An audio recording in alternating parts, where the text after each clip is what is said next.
Buenas gente, bienvenidos a un nuevo vídeo del canal. Hoy toca hablar del Granada, líder de la Liga Smartbank el año pasado. Un equipo relleno de jugadorazos que queréis tener en vuestros equipos fantasy.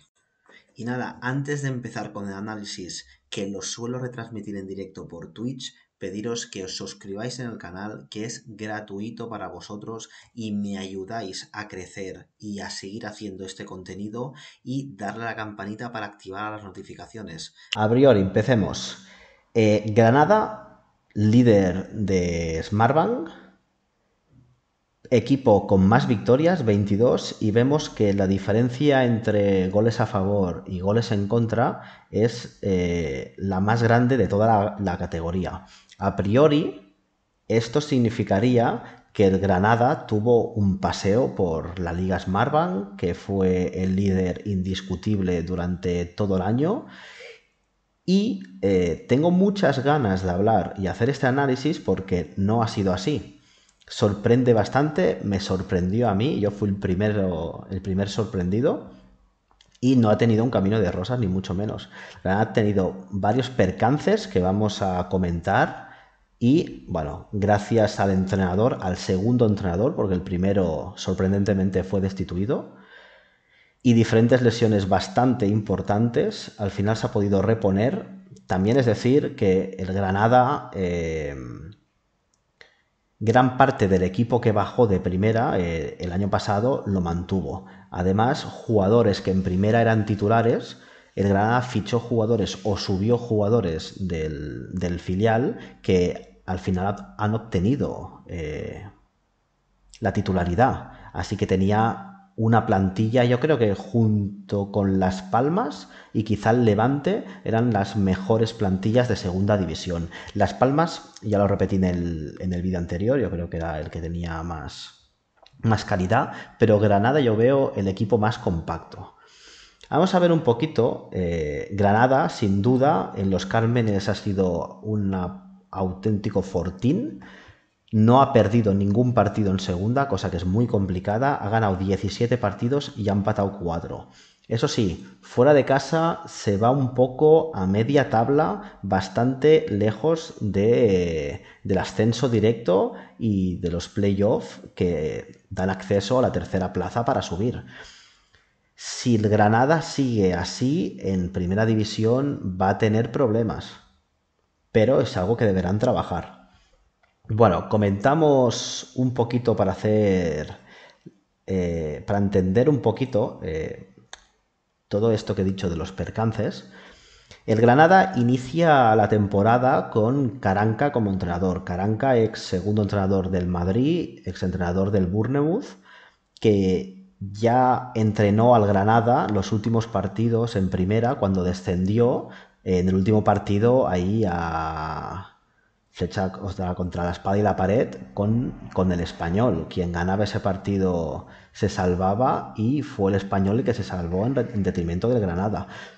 Todo lo que fue la dirección técnica, la junta, el presidente deciden confiar en Karanka para obtener otra vez el ascenso.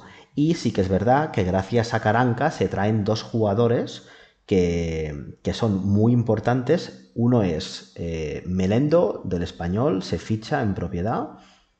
Uy, esto es actualizado. Volvemos a tirar para atrás al inicio de temporada.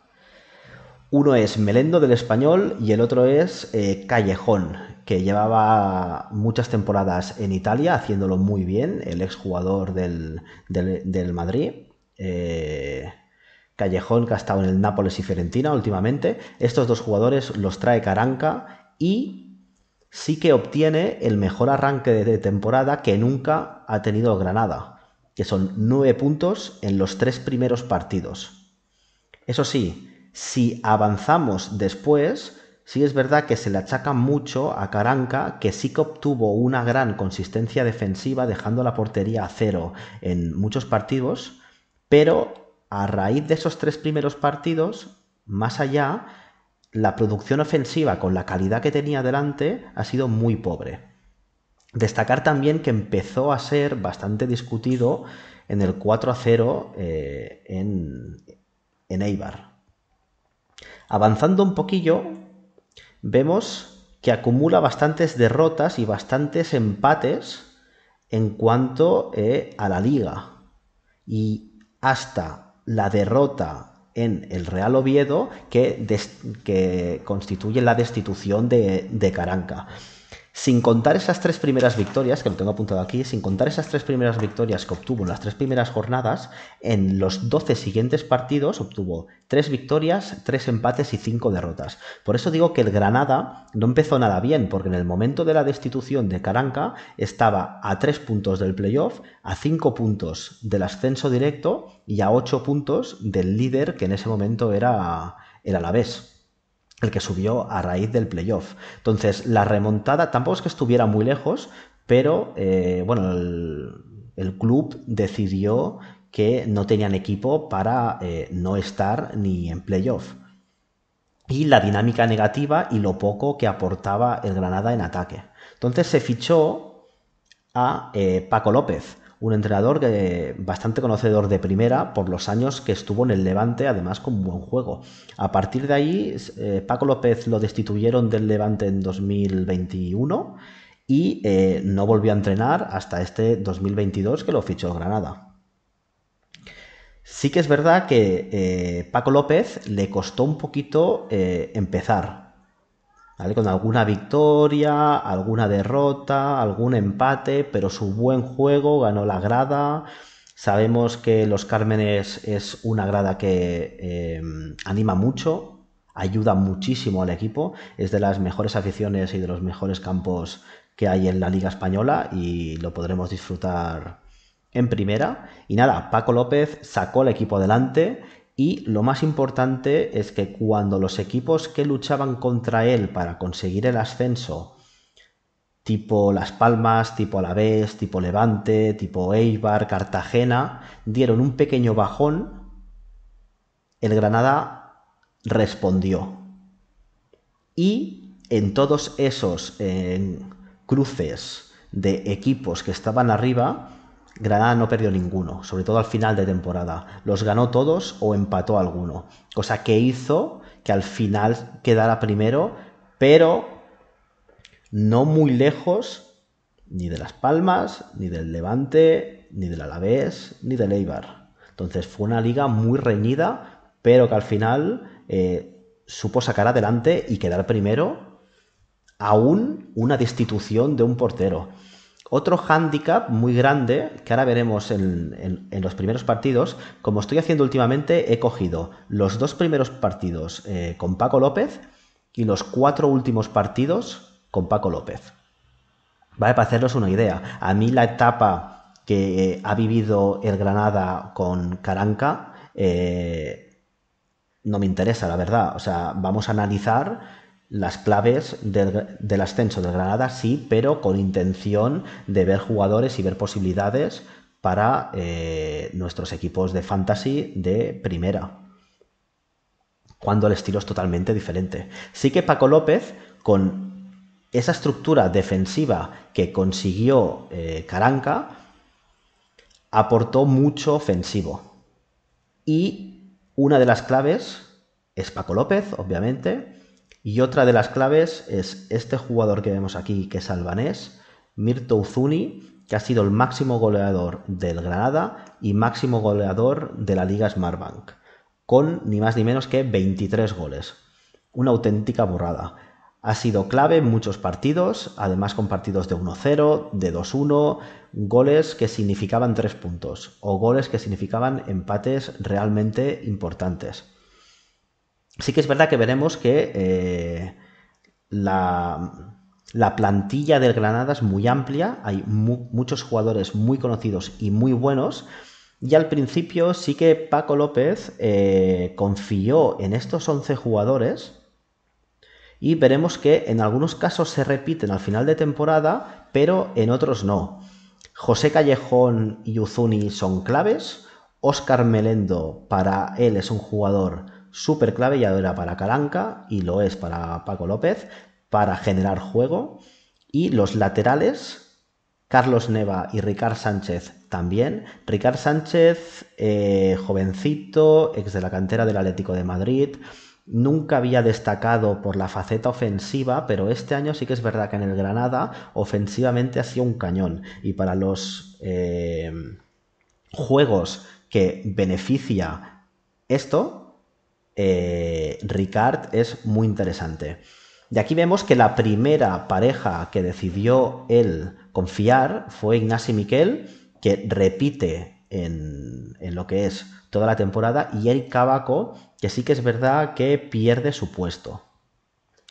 Vemos aquí que juega Raúl Fernández. He dicho que el primer hándicap que sufrió el Granada fue la destitución de su entrenador, Caranca, en detrimento de Paco López. Bueno, el fichaje de Paco López en detrimento de Caranca. Raúl Fernández lo fichó el Granada como segundo portero. Portero veterano, que había estado en Granada, que tenía ganas de volver, y lo fichó para tener un buen jugador, un buen suplente del portero titular, que debería haber sido Ferreira, que era el primer portero que jugó en las primeras jornadas. Lo que pasa que tuvo una lesión bastante importante que lo dejó fuera la gran parte de la temporada, en la cual tuvo que salir Raúl Fernández, y no solo es que lo hizo bien, sino que consiguió el Zamora de segunda división. Hasta que en las últimas jornadas, que era donde habían muchos duelos directos, Raúl Fernández se lesiona y vuelve a jugar Ferreira, y la verdad que después de estar todo un año sin jugar, lo hace perfecto. Y sobre todo destacar él en las últimas jornadas, creo que es en la penúltima, cuando Deportivo Alavés tenía que jugar contra Las Palmas y contra Granada, Ferreira para un penalti en minutos bastante finales, que es decisivo para que el Granada pueda ascender. Entonces, ole por los dos porteros. Ferreira, por lesionarse, volver después de la lesión y ser el héroe parando ese penalti contra el Alavés, y Raúl Fernández, que venía como el segundo portero y siendo tan importante hasta el punto de ser el Zamora de la categoría. El segundo partido que juega en casa, vemos que cambia un poquito lo que es la defensa. Sale Kini en retrimento de Ricard, sale Miguel Rubio, que a partir de aquí se va a hacer jugador muy importante y quizá después de Uzuni el mejor jugador del equipo, al menos en cuanto a puntuaciones de Sofascore, que a nivel de Bivenger, Comunio y tal importa mucho. Vemos que hace probaturas con Víctor Díaz, veterano ya central y lateral, como mediocentro, con Bodiger. Veremos que otros partidos juega Pekovic, Alberto Soro, Antonio Puertas de 9 porque Uzuni no estaba. Hace bastantes probaturas hasta que consigue un 11 de confianza en el que va variando alguna pieza. Pero sí que es verdad que utiliza más jugadores que lo que utilizó García Pimienta en Las Palmas, como comentamos en el último vídeo. Vemos los 4 últimos partidos, en los cuales la defensa es bastante parecida a las otras, ¿vale? Pero si se actualiza, empezamos a ver la dupla de Ignasi Miquel con Miquel Rubio, Ricard Sánchez, aquí juega Jonathan Silva, pero Neva ha sido indiscutible, ya lo fue en primera división. Sí que es verdad que cuando desciende el Granada, Neva tuvo bastantes novias, por así decirlo, porque la temporada que hizo el lateral fue buenísima, estuvo a punto de ir a la selección. Y vemos también que aparece la figura de Paul Lozano, que junto a Óscar Merendo han dado una fiabilidad en cuanto al ataque y aportar calidad ofensiva y volumen de ocasiones muy bueno, hasta el punto de poder jugar un 4-4-2, que en el Levante era el dibujo preferido de Paco López, con la dupla de Uzuni y Weisman en la delantera. Vemos que Weisman ya era titular en primera, y aquí Uzuni le quita el sitio, y hay en muchos momentos en los que el Granada juega 4-4-2 con ellos dos o hasta con Uzuni Callejón. Vemos el partido en cuestión que hablábamos del Alavés, con Ferreira ya en portería, en los cuales Neva, otra vez la misma pareja defensiva. Aquí juega Kini y Ricard. Van cambiando un poquito, confía bastante en los dos. Sí que es verdad que ahora en primera jugará Ricard porque Kini ya no pertenece al club, pero vemos que los demás jugadores se van repitiendo hasta el punto de jugar Paul Lozano, Óscar Melendo, Antonio Puertas, Uzuni, Carlos Neva, Ignasi Miquel, Miguel Rubio y Ricard Sánchez. Yo creo que esta ha sido la columna vertebral clave para el ascenso del Granada para Paco López. Paul Lozano también, aunque vuelve a cesión, vuelve al Español. Veremos qué pasa con Paul Lozano porque la temporada que ha hecho ha sido muy buena y dudo que se quede en segunda. Y Óscar Melendo. Vemos algunos jugadores que varían y vemos aquí por primera vez a Brian Zaragoza. Brian Zaragoza ha sido un chaval, tiene 22 años, canterano del Granada y ha sido la esperanza rojiblanca por excelencia. O sea, la grada se ha enamorado con él, ha aportado goles de muy bellos. Si queréis buscar un vídeo de YouTube de Brian Zaragoza de esta liga, ha marcado un total de 5 goles, ha sido el segundo máximo anotador, jugando solo una media de 33 minutos por partido. Lo veréis luego en la gráfica que he hecho. ¿Qué significa? Ha sido un jugador revulsivo, bastante joven, o sea, las bandas estaban muy establecidas para Antonio Puerta y para Callejón. Lo que sí que es verdad que Brian Zaragoza, sobre todo al final, a través de grandes actuaciones, ha conseguido hacerse con la titularidad en algunos partidos y hacer tremendos golazos. Vemos aquí también que apuesta por un 4-3-3, 4-4-2. Yo creo que es más un 4-4-2 cuando defiende y un 4-3-3 cuando ataca, cosas que ya veíamos en el Levante. Bueno, dicho esto, vamos a comparar otra vez. Voy a poner esto un poquito así para que no nos tape la cámara, que yo en directo, como estoy grabando la pantalla, no la veo, pero yo diría que así se ve perfectamente.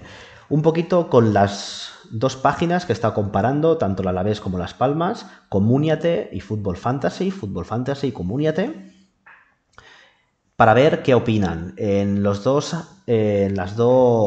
análisis anteriores sí que ha habido bastantes discrepancias. Aquí yo creo que no hay tanta discrepancia. La defensa titular yo creo que está clara, es lo que hemos comentado. Carlos Neva en el lateral izquierdo, Ricard Sánchez en el lateral derecho, dos jugadores muy ofensivos. Ricard Sánchez nunca había sido ofensivo o nunca había sido reconocido por esa faceta, pero sí que es verdad que este año ha explotado esa faceta, ha marcado goles, ha dado asistencias a Uzuni, la verdad es que la ha hecho muy bien. Es más, yo creo que ha pasado un poquito por encima de la actuación de Carlos Neva, que tenía muchísima más experiencia, sobre todo en primera. En el centro del campo, con la salida de Paul Lozano, queda allí como un vacío que yo creo que el Granada allí sí que tiene que fichar un jugador. Es verdad que juega, aquí han puesto los dos Petrovic, porque es el mediocentro defensivo que ahora mismo tienen en plantilla el Granada, que ha jugado algunos partidos, pero no ha sido titular indiscutible ni mucho menos. Y vemos aquí que Comuniate apuesta por Bodiger, Fútbol Fantasy apuesta por Sergio Ruiz. A mí personalmente no me convence ninguno de los dos. Yo creo que Bodiger para jugar en primera sí que es un jugador un poquito más defensivo que Sergio Ruiz. Yo creo que al principio va a apostar por él, a no ser que venga un fichaje de calidad y que aporte algo más que estos dos jugadores. Sí que es verdad que Melendo es una pieza fundamental y yo creo que en primera lo va a seguir siendo. Comentar que Ricard, aquí abajo no veis a Kini porque Kini ya ha dejado el equipo.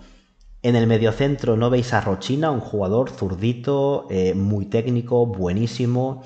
El problema de Rochina es que es muy regular y que tiene muchas lesiones, tiene mucha predisposición a lesionarse y es otro que ha abandonado al club junto con Jorge Molina, el veterano jugador, ya realmente no sé su edad, pero 40, un jugador referencia en segunda, pero que en primera ya no llega.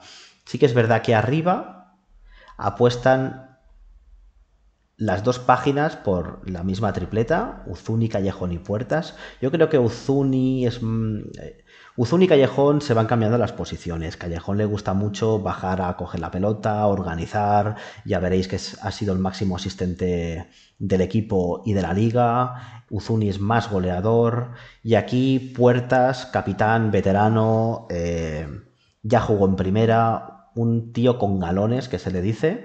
Pero ojito a Brian Zaragoza, que sube fuerte y puede dar alguna sorpresa. Antes de pasar a lo que sería tema de puntos, ¿vale? Que tampoco me quiero alargar mucho porque quiero que los vídeos no me duren los 50 minutos que me duraron en el Alavés. Tengo apuntadas como unas cuantas estadísticas que me gusta dar. En cuanto a goles, el máximo goleador indiscutible del equipo ha sido Uzuni, ya lo hemos comentado, con 23 goles. Y luego le viene Brian con 5 y con 4 tenemos a Callejón y Puertas. Entonces, los goles se concentran en la parte de arriba, el mediocentro se dedica a contención y a crear juego. No tienen ningún Jonathan Viera que sea destacado en estas facetas. En asistencias tenemos a Callejón como máximo asistente de la Liga Smartbank este año con 9 asistencias y luego con 5 tenemos a Uzuni y a Puertas. Vemos que se repiten tanto goles como asistencias, el triplete de arriba. En cuanto a disparos a puerta, ya he dicho, una faceta que es muy importante en los juegos en los que las estadísticas están presentes, sobre todo en estadísticas, en marca, etcétera, etcétera. Tenemos a Uzuni con 2,7 por partido, Puertas con 1,4 y Callejón con 1,3. Vemos que al final los que más chutan son los que más marcan. No hay otro jugador que destaque en estas facetas. En grandes ocasiones creadas, algo que suma mucho, sobre todo en SofaScore, hace que la media de las estadísticas suba y entonces su puntuación en los juegos asociados a esta puntuación como Vivenger o Comunio sea muy importante. Tenemos a Callejón con 13, a Melendo con 10 y aquí empiezan a salir sorpresas a Ricard, el lateral, con 6. Que veíamos que, bueno, yo comentaba que nunca había sido destacado por esa faceta ofensiva. Vemos que es el tercer jugador con mejores ocasiones creadas, sobre todo a Uzuni del equipo. Cosa que se repite en pases claves. En pases claves tenemos a Callejón con 1,7, a Melendo con 1 y a los dos laterales, tanto a Carlos Neva como a Ricard. Carlos Neva con 1 por partido y Ricard con 0,9. La verdad es que los laterales apuntan fuerte en cuanto a generar ofensivamente. En cuanto a la defensa, porque no solo hay que hablar del ataque, cuanto a tackles y intercepciones, a balones robados y pases interceptados, destacan varios defensas. Con 3,2, el que más, Miguel Rubio, ya veréis, Miguel Ángel Rubio, aquí lo estaba buscando en la alineación, Miguel Ángel Rubio, ya veréis que es el jugador mejor valorado por SofaScore. En segunda posición está Bodiger, el mediocentro más de contención, con 3,1. Ignasi Miquel, el otro central, con 3 por partido. Y Kini, que no lo tenemos ya en el Granada, con 2,8.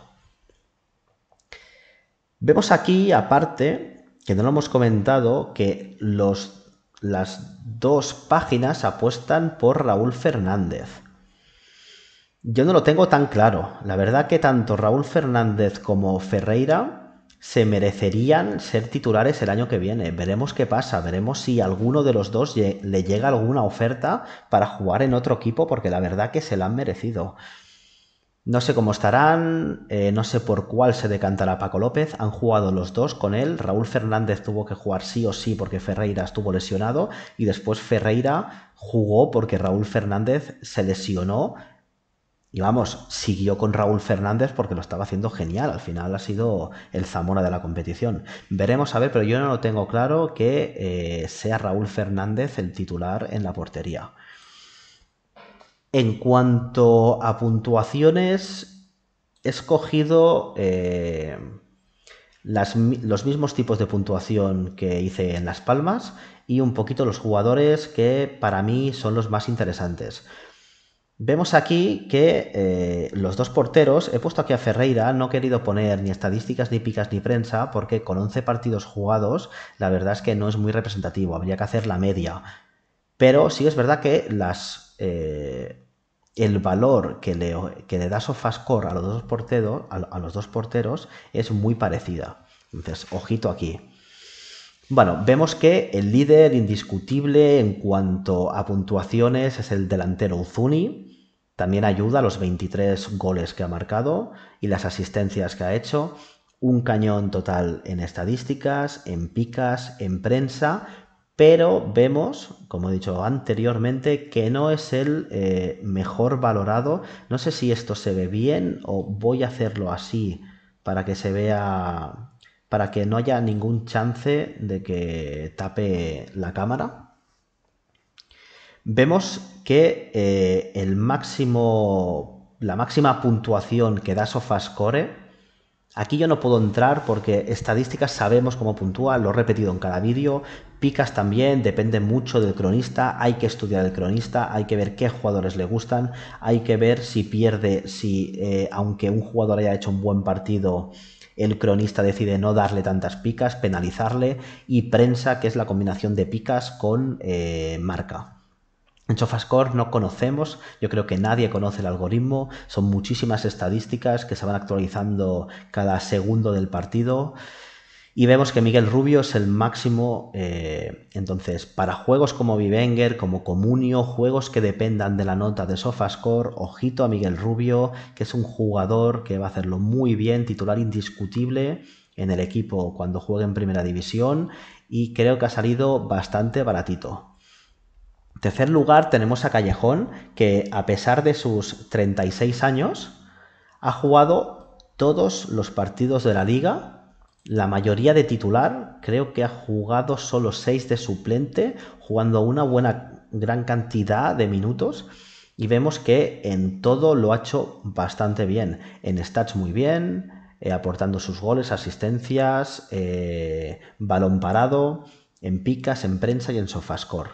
¿Vale? Luego he puesto juntitos a los dos laterales porque yo creo que sale ganando bastante más Ricard y aquí lo podemos ver. Ha jugado más partidos, sí que es verdad que no ha jugado más minutos porque era también uno de los primeros cambios con Kini. Kini, un jugador con más experiencia, entonces en partidos que el Granada se ponía por encima 1-0, 2-1, salía Kini, que era un jugador que está más acostumbrado a lidiar con estas situaciones.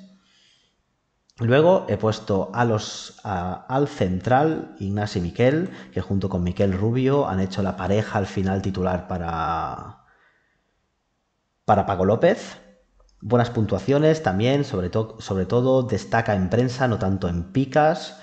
Picas lo lleva As y ha sido bastante, junto con Carlos Neva, alguno de los jugadores menos valorados por el cronista, que esto no significa que siga. Tengo que hacer un vídeo también mirando a ver qué cronistas siguen, qué cronistas no siguen. Vemos que en estadísticas, al final los centrales no son buenos en estadísticas porque no aportan ofensivamente, a no ser que sean jugadores muy agresivos que intercepten y roben muchos valores. Con una buena nota de SofaScore pasamos a Melendo, jugador clave, aunque no ha jugado muchos partidos, ha jugado bastantes partidos pero no muchos minutos. Es un jugador que ha tenido mucha intensidad en cuanto a la recuperación, ha sido un jugador, siempre ha sido de creación, pero a Melendo siempre se le ha pedido más ayuda defensiva. Yo creo que en el Granada con Paco López lo ha conseguido. Eso también ha hecho que reduzcan sus minutos para que su aportación fuera al 100%, porque la verdad es que en el centro del campo, con Merendo y Rochina, esa posición y Paul Lozano estaba bastante bien cubierta. Es un jugador que en estadísticas tampoco destaca mucho, pero sí que lo vemos que en prensa tiene una muy buena nota, aunque en Sofascore no es de las mejores notas del equipo. Después de los 7 y los 6,9 tenemos un 6,85 que es de Melendo, ¿vale?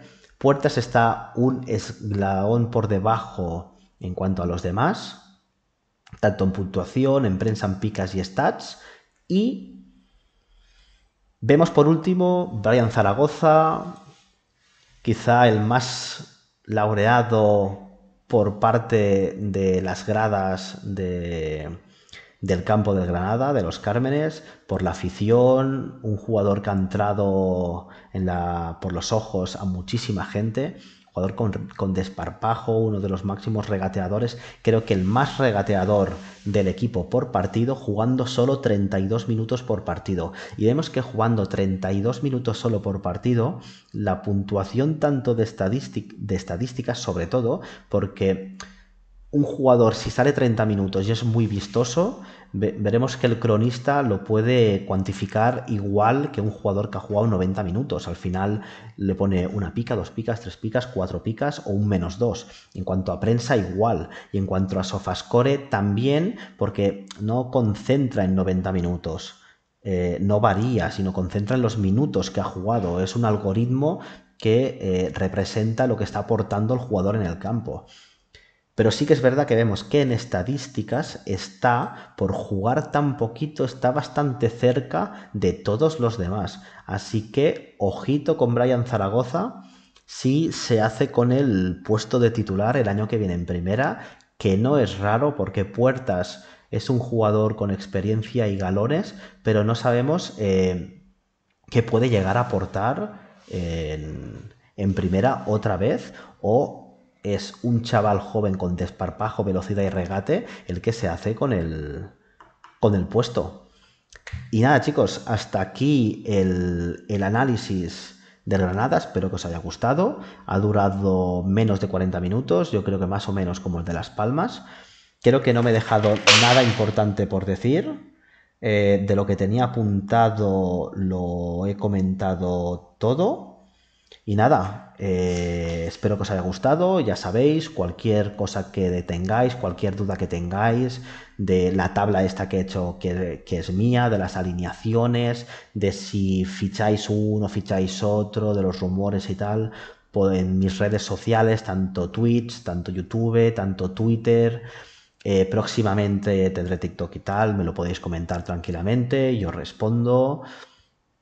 Soy una persona súper baja, así que nada, espero que os haya gustado el vídeo.